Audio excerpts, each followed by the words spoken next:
Hello and welcome to Froch on Fighting with me, Carl the Cobra Froch, aka International Boxing Hall of Famer. Look at that new piece of bling. This week's all about me, obviously, and before we start, I'm going to play you some highlights of my time in America where the induction took place. I'm here with the master, Rob McCracken, on the way to the Hall of Fame, and we've been travelling now for 10 hours. But yeah, we'll get there.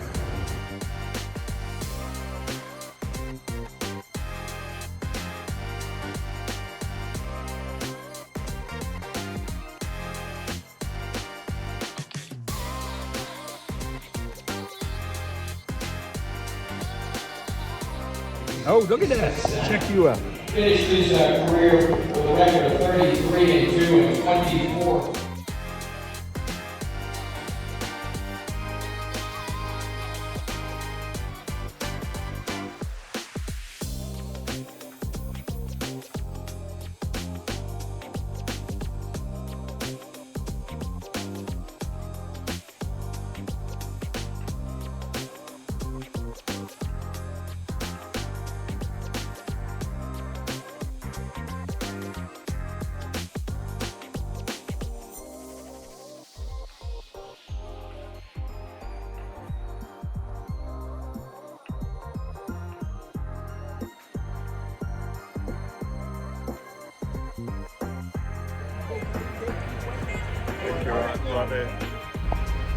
I'm in Canastota, about to go down the parade for the International Boxing Hall of Fame. Rob, who would have thought, eh? All them years ago when we started out at the York Hall Bethnal Green, smoking down with the Green Goddess to the Gulag, it would be here. Alright guys, Mike, follow straight up. Okay. Here he comes up, there you go, I'll send it to you. Thank you. All right, sir. Walt, see you later. Let's go, baby.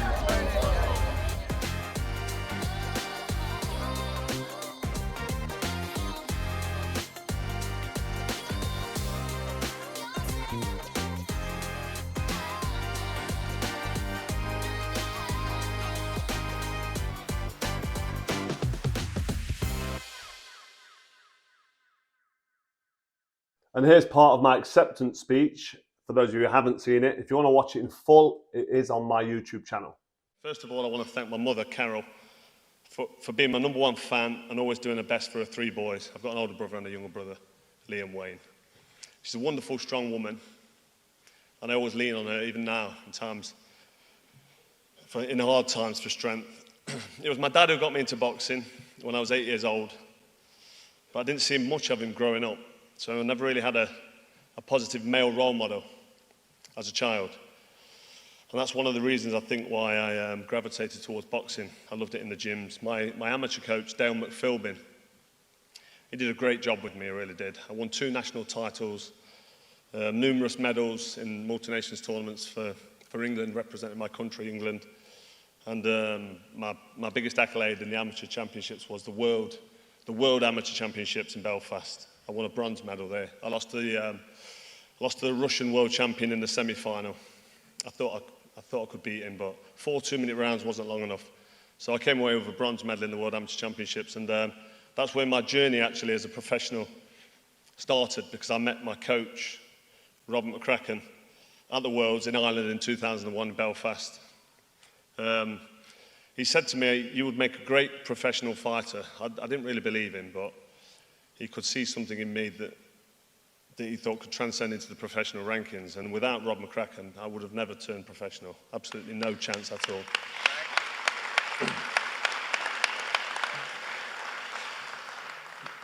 And Rob probably never knew this, but he was like a big brother, a father, and a best friend all rolled into one. And together we conquered the world. We really did. Twice WBC champion, as the great Jimmy Land Jr. pointed out. IBF title and the WBA. The 3 major belts in the business. It was one hell of a journey as well. Talk me through your choice of words and how was it being up there at the ceremony? So the ceremony was mad. We was kind of backstage in a corridor, all sat in our position, like our names above our heads. So it's so well organised, the Hall of Fame in Canastota. There's a guy called Ed Brophy, who he found it, got it going. I think it was 1989. And he's really, really passionate about what he does. And he makes sure that all the inductees and all the previous inductees and all the people involved with the family really do get looked after. It was never, nothing was ever too much, and nothing was ever a ball ache for us either. We just got took from here to there. We was fed and watered and looked after, and it was great. There was lots of times where I got surrounded by fans, which is great, signing all autographs, doing pictures. But then you get the collectors who give you one glove, you sign it, then the pop-up give you another glove. You go around the corner, the spring out from behind the wall, and you sign another glove. I'm thinking, hang on a minute, I'm sure I've signed about 25 gloves for this one geezer. But you have to just go with it, and they're there for you. I know they want to make a few quid, some of these people, but the 95% of them are proper fans. They love boxing, and the people and the community in Canastota, it's like an old town community, and you don't get that much these days. And I remember that film, The Copland, with Sylvester Stallone, that sort of village atmosphere, and that where everybody knows everybody. I think he was the sheriff in that, Stallone was. But it's had that kind of feel about it. It's like I've never been anywhere that's like that. It was amazing. But yeah, before the speech, I'm sitting there behind the backstage, and they announce you out one by one, introduce you, and you go and sit down. But I was thinking, I haven't got a speech prepared, because I just love to wing it, like I'm winging it now, just talk from the heart. I saw Timothy Bradley sitting there, which I mentioned at the start of my speech, or yeah, I did mention at the start. He's like sitting there reading his notes, scratching his head, and I can see him. I think this guy's really patriotic and really deep and really from the heart, which is similar to me. But he's got these pages and pages. He's scrolling through on his phone. I thought, I better write something out here. I don't want to go and try and wing it like David Brent in The Office, which I said, and then balls it up. So I took some notes down, jotted down. For me, it was quite easy because I had such a small team. I never had an entourage. There was nobody really behind me. I don't want to sound like it's all me, but it was just me and Rob McCracken. I didn't have an entourage. Obviously, I had a couple of physios I used to use, and towards the back end of my career, I was in Sheffield at the IS, and I spoke to Chris Marshall, the sports psychologist, a guy called Gat, and that's not his full name, that's his nickname. And they know who they are, and the nutritionist Mark Ellison, I did a bit of work with him, but I didn't want to go into mentioning all these names because fundamentally, from start to finish, it was me and Robert McCracken. My amateur coach got me going, and he did a brilliant job with me, Dale McPhilbin. So I mentioned Dale McPhilbin. I mentioned my mother, because my mum's my mum. She gave birth to me, and she looked after me and my two brothers almost single-handedly. So she 100% needed a mention. And then it was just all about me and Robert McCracken. So I just wrote a few notes, had a look at them, and I was comfortable then, and I could kind of read and deliver it well. And I think the speech went well. I was very nervous at the start, but then 2.5 hours later, when it was time for me to get on stage and say my bit, I was kind of exhausted. I was sharing a seat with my ass for over 2 hours, and my ass was in pain. I was like, I'm glad to be stood up and have a little loosener up. And then when I said my speech, I was the second to last on, and yeah, I really enjoyed it. I relaxed, read my speech as you've seen, and yeah, I just went with it, and it was really, really well received. It was a fantastic weekend. And that acceptance speech and the ring was given to me, and it was just such a proud moment. It really was. I got a bit of a lump in my throat, and when I was speaking, I wasn't holding back tears, and I can't say I was getting major emotional, but it's a weekend that I didn't think I would enjoy as much as I did. I'm kind of, sometimes I just want to be left alone. I've got no ego, and I'm not that. People will say, yeah, righto. But listen, I'm not interested. All I wanted to do when I started boxing was win a British title. I didn't want to turn pro. And then I ended up winning 4 world titles, and I've ended up having a Hall of Fame career. So it really was humbling, and it was so nice to be accepted. And that Hall of Fame and this ring is the rubber stamp. It's the seal of approval on what's been an absolutely fantastic career, fighting world champions back to back, fighting the best of the best, beating unbeaten fighters, and then fighters then go on to become world champion. It sounds like I'm bragging now, but I'm not. But I have had a Hall of Fame career, and I've rightly so been inducted, and I'm really, really proud of it. We're just going to go back to the speech, and you mentioned Rob and your mum in it. Can you elaborate on why you did pick them? Yeah, the reason I mentioned my mum, she's such a strong woman. I can remember at 15 years old, we went into a pub in Newark. We moved from Nottingham to Newark, and she's a pub landlady. So you have to be a bubbly character. You have to be able to deal with people from all walks of life, and you have to be able to deal with people that are drunk. And I tell you what, my mum's got a great, I think it was a left hook she dropped some geezer with in the plough in in Newark. Literally, this guy was like, "I'll show you some Newark muscle," just as my mum clattered him with a big left hook. And the geezer's leg went, and I thought to myself, oh no. But that's just how it was back in the days in them pubs. It was like the Wild West, but everybody then came together, got on it. When problems used to happen in them pubs back in the day, it used to end with a handshake and a hug, and then everybody would calm down. And it was a nice little tight community we had in Coddington in Newark. But my mum's a solid woman, and she's always been there for me. I remember when I ruptured my cruciate ligament and I thought my career was over. I thought my life was bloody over because I'm waiting to go in this operation to fix my knee. And my mum was the voice of reason and that strong voice for me to sort of rely on, to say, listen, you're going to be okay. You'll get through this operation and you'll be stronger than you was before. And now your mind's you're going to be wanting it more. And she was dead right. So my mum's just been a solid from start. She brought up 3 boys, me, Lee and Wayne, single-handedly, really. My mum and dad split up when I was 6. So yeah, my mum deserves a lot more credit than I actually gave her. But, you know, she's my mum and I love her so much, as you should love your mother.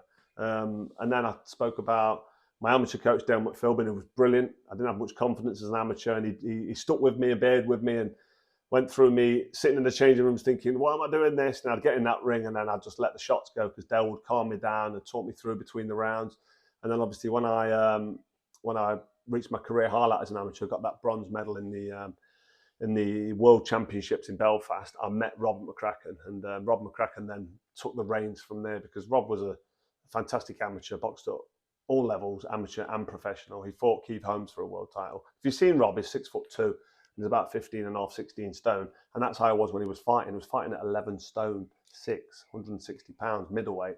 And that's the reason. He used to run out of steam late on. And towards the end of his career, his chances came too late. He could have done with going up a weight. But regardless of that, he knows the game inside out. He spent 3 years in Vegas, and he was in the gym with like Roy Jones Jr. and some of the all-time greats. So he knows the sport. I didn't know any other professional fighters anyway, so I was never going to work with anybody else. I probably would have never turned professional, like I said in my acceptance speech, if it wasn't for Rob. But yeah, me and Rob was out there in Canastota, New York, on the induction weekend, and I was going to go with one of my friends. I didn't think Rob could go because he's busy at the England squad. I was going to take my wife out there, Rachel. I don't know if Rachel would have enjoyed it actually because it was just all boxing and just boxing talk and sitting down. I was sat down with Riddick Bowe, talking to Riddick Bowe, and people like that. Some of the old, I mean, his fights with Evander Holyfield were just amazing. And I was also sitting there chatting probably for about 5 or 10 minutes to Roberto Duran, 72-year-old Roberto Duran. He doesn't speak English. He's got an interpreter there, and his daughter was there.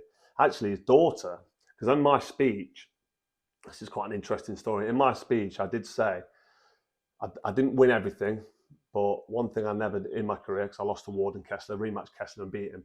I said, but one thing I never did was quit.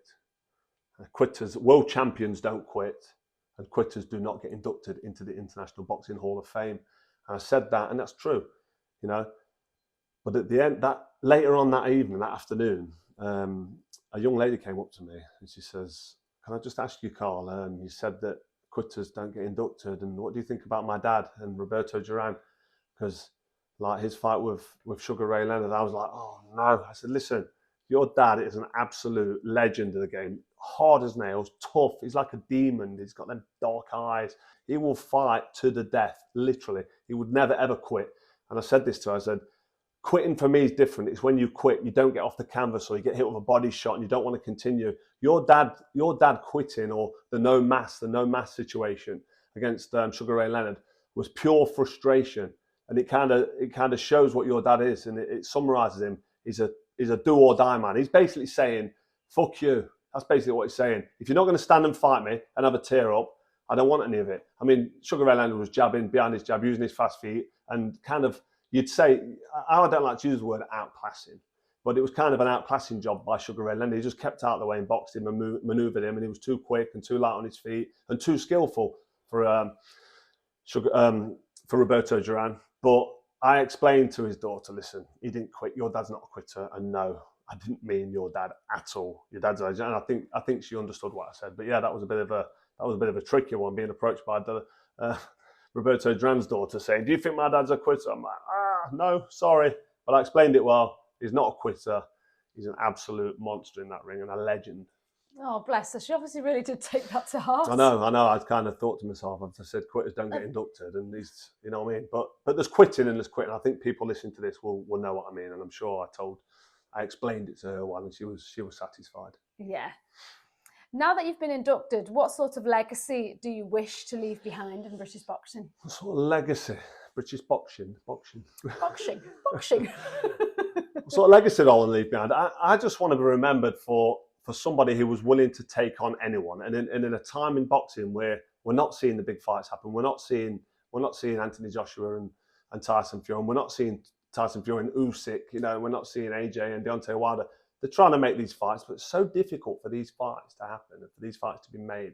And a lot of the time, it is down to the fighter. The fighter will say, "I want to fight him. I've sent a contract," but then they'll put in these sort of parameters of 70-30 split, or they'll say, "I want it to take place here," and really, you do have to wonder if some of these fighters actually want to fight each other. And I want to be remembered for somebody who was willing to fight absolutely anybody. I took on all my mandatory challenges. I jumped straight in with Lucian Butte after losing to Andre Ward because I wanted to become champion again, and I knew that was going to be a tricky, tough fight, and I just went straight in there with it. I rematched Mikkel Kessler because he beat me in Denmark, and I thought, you know what, I can beat this guy. It's going to be tough, it's going to be hard, but I rematched him and I got that WBA world title back. And then George Groves, 10 years my junior.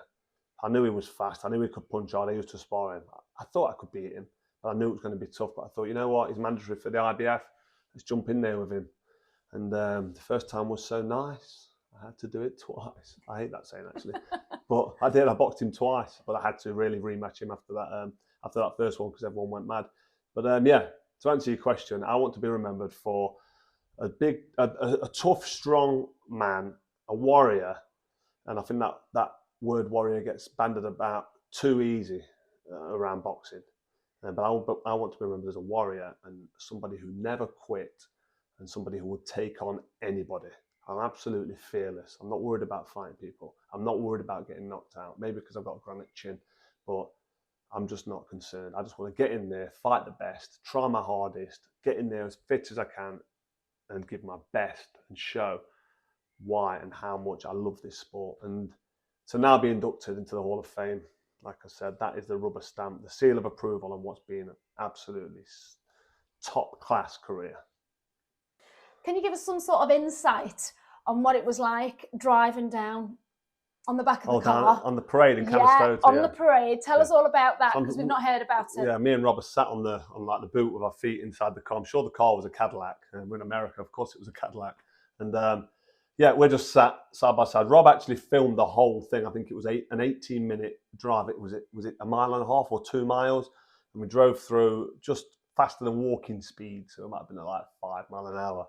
Rob filmed a lot. It was mad. It was surreal. The people in that small village, they've got a real sense of community. Everybody knows everybody. They're all sitting there waving and clapping. You've probably seen clips already, but they make a day of it. They sit there with the little deck chairs. They have something to eat. They have a drink. They've got the children there all waving and clapping. You sort of sat in the middle. It's almost like you're famous, like ridiculously famous, and just all the streets come out for you. And then there's a marching band, a brass band banging the drums and blowing the trumpets. And it's just an experience that you can't really. No, it's something you would never ever do anywhere. And to be, I mean, I'm just a boxer. All right, I've won a world title. I'm just a normal person. I'm sat on the back of this car, driving down this highway in America, getting cheered and clapped and celebrated, and it just made to feel so proud and honoured in the middle of this village and in the middle of nowhere, really. And it's New York, but it's Canastota. It's like 200 miles away from Manhattan. But yeah, it's just. It was surreal, but it was really humbling, and it felt great. It made me feel really, really special. And for Robert McCracken to be sat next to me while all this was happening, I know he lapped it up and he took it all in. He doesn't say much, Rob. He's quite a reserved character and is a quiet man, but he takes it all in. And I looked around a few times, and when we got back to him, he smiled a lot. And I spoke to him this morning. He says, "You know what? I've just had a fantastic weekend. That was such a good weekend. I really, really enjoyed it. Thanks for taking me." And I'm like, well, why would I not go with you? Even though I was thinking about going with my mate or my wife, I thought Rob was too busy. But actually, for me and Rob to be sat in that car, the back of that Cadillac, driving down that high street in Canastota, getting all that accolade and all that feeling of positive energy, it was fantastic. It's a moment I will never, ever forget. And when I look back on it, I will always have this stupid smile on my face. That was my wedding smile all day. It's not about you, it's about me, the Cobra. When you get inducted, come back to me. So that's a wrap for another episode of Froch on Fighting. Please don't forget to subscribe. And don't worry, I've not forgotten about the winner of the signed boxing glove. I've been so busy, such a busy week, I think I need to lie down actually. But I'll be contacting the winner of the signed boxing glove over the next couple of days and I'll get that signed out for you. But for now, this is Froch on Fighting. See you next week.